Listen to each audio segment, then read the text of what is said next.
ಜಕೇರ್ academy. Welcome back to ಜಕಾರ academy. So ಇವತ್ತಿನ ವಿಡಿಯೋದಲ್ಲಿ ನಾವು SSLC ತರಗತಿಗೆ ಸಂಬಂಧಿಸಿರತಕ್ಕಂತಹ 4ನೇ ಪಾರ್ಟ್ ಅಭಿನವ್ ಮನುಷ್ ಬಿ ಆಧಾರಿತ ಪ್ರಶ್ನೆ ಪತ್ರಿಕೆ ಎಷ್ಟು ಅಂಕಗಳಿಗೆ 20 ಅಂಕಗಳ ಒಂದು LB ಆಧಾರಿತ ಪ್ರಶ್ನೆ ಪತ್ರಿಕೆಯನ್ನ ನೋಡೋಣ. ಮೊದಲನೇದಾಗಿ ನಾವು ಅದರ ಬ್ಲೂ ಪ್ರಿಂಟ್ ಅನ್ನ ನೋಡ್ತಾ ಸಾಗೋಣ.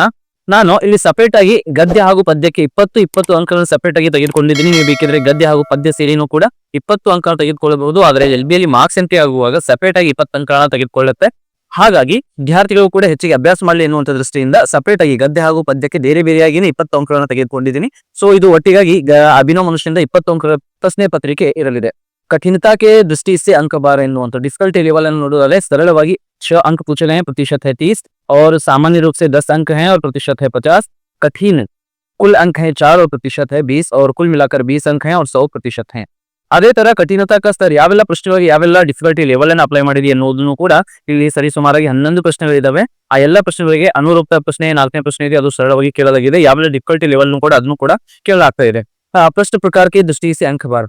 बहुविकल्पीय प्रश्नों की संख्या है 2 और कुल अंक है 2 और प्रतिशत है 10. ಅನುರೂಪದ ಪ್ರಶ್ನೆಗಳನ್ನು ನೋಡಿದರೆ 2 ಪ್ರಶ್ನೆಗಳ ಸಂಖ್ಯೆ ಹಾಗೂ ಅಂಕಗಳು 2 ಒಟ್ಟು 10% ಇಲ್ಲಿಂದ ಕೂಡ ಕೇಳಲಾಗಿದೆ. अति लघु उत्तर 1 अंक वाले प्रश्न जो है 2 प्रश्नों की संख्या है और अंक है 2 और प्रतिशत है 10. लघु उत्तर 2 अंक वाले प्रश्न 2 पूछे गए हैं, कुल अंक है 4 और प्रतिशत है 20. इसी प्रकार से लघु उत्तर जो कि 3 अंकों के लिए हैं, 2 प्रश्न पूछे गए हैं, कुल मिलाकर 6 अंक ಒಟ್ಟು 30% ಹಾಗೂ ದೀರ್ಘ ಉತ್ತರ 4 ಅಂಕದ್ದು ಒಂದು ಪ್ರಶ್ನೆಯನ್ನು ಕೇಳಲಾಗಿದೆ. 4 ಅಂಕಕ್ಕೆ ಒಟ್ಟು 20%ವನ್ನು ಇಲ್ಲಿಂದ ಕೇಳಲಾಗಿದೆ. ಕುಲ್ ಪ್ರಶ್ನೋं की संख्या है 11. ಒಟ್ಟು 11 ಪ್ರಶ್ನೆಗಳನ್ನ ಕೇಳಲಾಗಿದೆ. ಎಷ್ಟು ಅಂಕಗಳಿಗಾಗಿ? 20 ಅಂಕಗಳಿಗಾಗಿ. ಹಾಗೂ ಒಟ್ಟು ಪ್ರತಿಶತ ನೋಡುವುದಾದ್ರೆ 100%ವನ್ನ ನಾವು ಇಲ್ಲಿ ಕಾಣ್ತೀವಿ. ಸೊ ಬನ್ನಿ ಪ್ರಶ್ನೆ ಪತ್ರಿಕೆಯತ್ತ ನಾವು ಸಾಗೋಣ. ಪಾಠ ಆಧಾರಿತ ಆಕಲನ್ ಅಭಿನವ್ ಮನುಷ್ಯ ಅಂತ ಕೊಟ್ಟಿದ್ದೀವಿ. ಇಲ್ಲಿ ಸಪರೇಟ್ ಆಗಿ ಒಂದು ಪೇಜ್ ಅಲ್ಲಿ ಇರುವಂತ ಒಂದೇ ಪೇಜ್ ಅಲ್ಲಿ ಇರತಕ್ಕಂತ ಕ್ವಶನ್ ಪೇಪರ್ ಕೂಡ ಇದೆ. ಹಾಗೂ ನೆಕ್ಸ್ಟ್ ಪೇಜ್ ಅಲ್ಲಿ ಬಂದ್ಬಿಟ್ಟು ಪ್ರಶ್ನೆ ಪತ್ರಿಕೆಯನ್ನ ಬರೆಯೋದಕ್ಕೆ 2 ಪೇಜ್ಗಳನ್ನ ಅಂದ್ರೆ ಉತ್ತರ ಮಕ್ಕಳು ಅದರಲ್ಲಿ ಬರೀಬೇಕು. 2 ಕೂಡ ಪ್ರಶ್ನೆ ಪತ್ರಿಕೆಗಳನ್ನ ನಾವು ತಯಾರು ಮಾಡಿದೀವಿ. कक्षा है 10वीं और विषय है तृतीय भाषा हिंदी. समय है 45 मिनट और अंक है 20. ಈ ಒಂದು ಪ್ರಶ್ನೆ ಪತ್ರಿಕೆ ಬೇಕಿದ್ರೆ ಡಿಸ್ಕ್ರಿಪ್ಷನ್ ಬಾಕ್ಸ್ ಅಲ್ಲಿ ಒಂದು ಲಿಂಕ್ ಇರುತ್ತೆ. ಮಿನಿಮಮ್ ಅಮೌಂಟ್ ಅನ್ನ ಪೇ ಮಾಡಿ ತಾವುಗಳು ಆ ಒಂದು ಪ್ರಶ್ನೆ ಪತ್ರಿಕೆ ವಿತ್ ನೀರಿನ ಕಾಶೆ ವಿತ್ ಕೀ ಆನ್ಸರ್ ಎಲ್ಲನೂ ಕೂಡ ಇದೆ, ಅದೆಲ್ಲವನ್ನ ತಾವುಗಳು ತೆಗೆದುಕೊಳ್ಳಬಹುದು. ಸೊ ಇಲ್ಲಿ ಎಲ್ಲ ಒಂದೇ ಪೇಜ್ ಅಲ್ಲಿ ಇರುವಂತಹ ಪ್ರಶ್ನೆ ಪತ್ರಿಕೆಯನ್ನ ನಾವು ಇಲ್ಲಿ ಕೊಟ್ಟಿದ್ದೀವಿ. ನೆಕ್ಸ್ಟ್ ಪೇಜ್ ಇಲ್ಲಿ ಬಂದ್ಬಿಟ್ಟು ಏನ್ ಮಾಡಿದೀವಿ ಅಂದ್ರೆ ಇಲ್ಲಿ ವಿದ್ಯಾರ್ಥಿಗಳಿಗೆ ಉತ್ತರಗಳನ್ನ ಬರೆಯೋದಕ್ಕೆ ಜಾಗನೂ ಕೂಡ ಕೊಟ್ಟಿದ್ವಿ. ನೀವು ಜಸ್ಟ್ ಪ್ರಿಂಟ್ ಅನ್ನು ತೆಗೆದುಕೊಂಡು ವಿದ್ಯಾರ್ಥಿಗಳು ಕೊಟ್ಟರೆ ಇದರಲ್ಲಿ ಮಾರ್ಕ್ಸ್ ಎಂಟ್ರಿಗೆ ಸ್ಥಾನನೂ ಕೂಡ ಕೊಟ್ಟಿದ್ದೀವಿ. ಉತ್ತರವನ್ನ ಬರೆಯೋದಕ್ಕೆ ಪ್ರತಿಯೊಂದು ಪ್ರಶ್ನೆ ಆದ್ಮೇಲೆ ಕೂಡ ಕೊಟ್ಟಿದ್ದೀವಿ.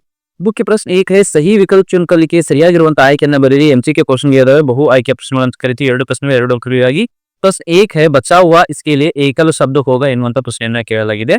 और आपके ऑप्शन है ऑप्शन अ शेष, ऑप्शन आ अधिक, ऑप्शन ई कम और ऑप्शन ई है सर्वत्र. ಸರಿಯಾಗಿರುವಂತ ಉತ್ತರ ಯಾವುದು ಮಕ್ಕಳೇ?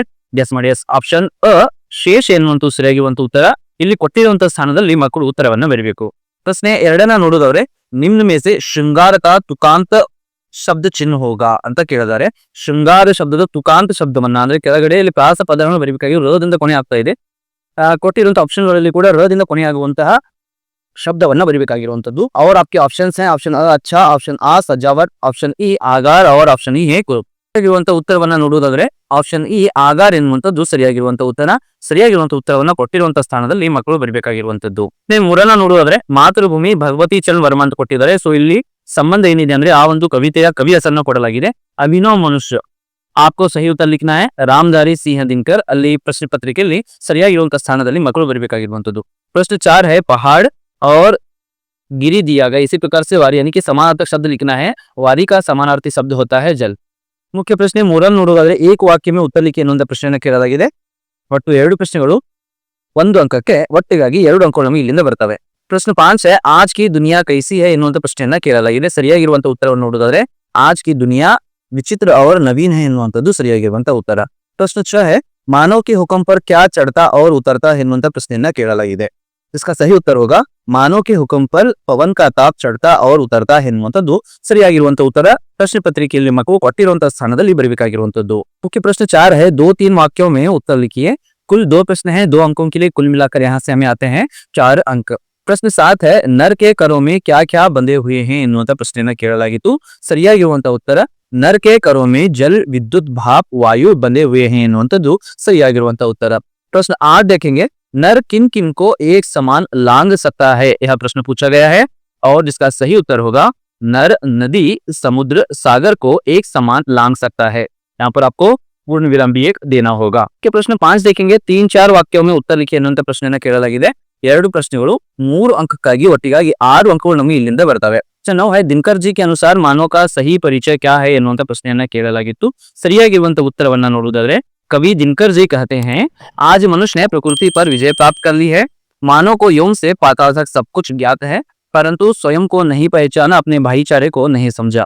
मानव की सही पहचान वह है जो मानव के बीच स्नेह का बांध बांधता है.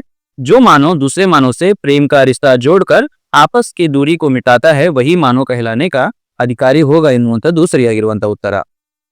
प्रश्न 10 देखेंगे. अभिनव मनुष्य कविता का आशय स्पष्ट कीजिए ಎನ್ನುವಂತ ಪ್ರಶ್ನೆಯನ್ನ ಕೇಳಲಾಗಿದೆ. स्नेह, मानवीयता, भाईचारा आदि का महत्व समझना, मानव से प्रेम का रिश्ता जोड़ना, स्वयं को पहचानना, आपस के दूरी को मिटाना, बुद्धि पर चैतन्य उर की जीत होना, यह सब क्या है? कविता का आशय. अगर इतने पॉइंट अगर हम लिखेंगे तो आपको मिलेंगे 3 अंक. आपको दिए गए स्थान पर उत्तर को लिखना है. 4 ಅಂಕಗಳಿಗಾಗಿ ಪ್ರಕೃತಿ पर सर्वत्र है विजय पुरुष शासन इस पंक्ति का आशय लिखिए ಅಥವಾ स्पष्ट कीजिए ಎನ್ನುವಂತ ಪ್ರಶ್ನೆಯನ್ನ ಕೇಳಿರಬಹುದು. ಸರಿಯಾಗಿರುವಂತ ಉತ್ತರವನ್ನು ನೋಡುವುದಾದರೆ आधुनिक मानव ने प्रकृति के हर एक तत्व को अपने नियंत्रण में कर लिया है. मानव ने जल, विद्युत, भाप, वायु पर अपना नियंत्रण बना लिया है. मानव नदी, समुद्र, सागर को एक समान लांघ सकता है. मानव का यान आकाशों में जा रहा है. वह परमाणु प्रयोग भी कर रहा है. मानव की बौद्धिक क्षमता असीमित है. आज मानव ने प्रकृति के हर एक तत्व को विकृत कर दिया. ಇಷ್ಟು ಪಾಯಿಂಟ್ಸ್ ಗಳನ್ನ ಮಕ್ಕಳೇ ತಾವು ಬರೋದ್ರೆ ನಿಮಗೆ 4 ಅಂಕಗಳು ಸಿಗ್ತವೆ.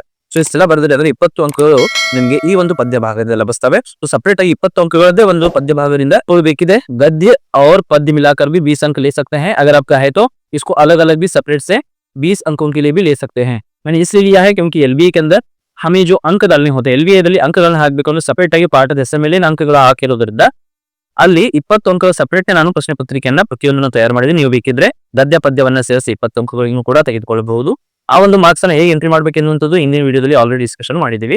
ಸೊ ಈ ಒಂದು PDF ನೀವು ಬೇಕಿದ್ರೆ ಈಗ ಉತ್ತರವನ್ನು ಬರೆಯೋದಕ್ಕೆ ಸ್ಥಾನ ಕೂಡ ಪ್ರತಿಯೊಂದು ಪ್ರಶ್ನೆ ನಂತರ ನೀಡಲಾಗಿದೆ. 2 ಪೇಜ್ ಅಲ್ಲಿ ಏನಾಗುತ್ತೆ, ನಮ್ಮ 20 ಅಂಕಗಳ ಒಂದು ಪ್ರಶ್ನೆ ಪತ್ರಿಕೆ ಕಂಪ್ಲೀಟ್ ಆಗುತ್ತೆ. ಸೊ ಇದು ಬೇಕಿದ್ರೆ ಒಂದಿಷ್ಟು ಮಿನಿಮಮ್ ಅಮೌಂಟ್ ಅನ್ನ ಪೇ ಮಾಡಿ ತಾವು ಒಟ್ಟಿರುವಂತಹ ಡಿಸ್ಕ್ರಿಪ್ಷನ್ ಬಾಕ್ಸ್ ಇಂದ ಇದನ್ನ ಡೌನ್ಲೋಡ್ ಮಾಡಿಕೊಳ್ಳಬಹುದು. ಮತ್ತೆ ನಾವು ಭೇಟಿಯಾಗೋಣ ಮುಂದಿನ ವಿಡಿಯೋದಲ್ಲಿ. ಜೈ ಹಿಂದ್.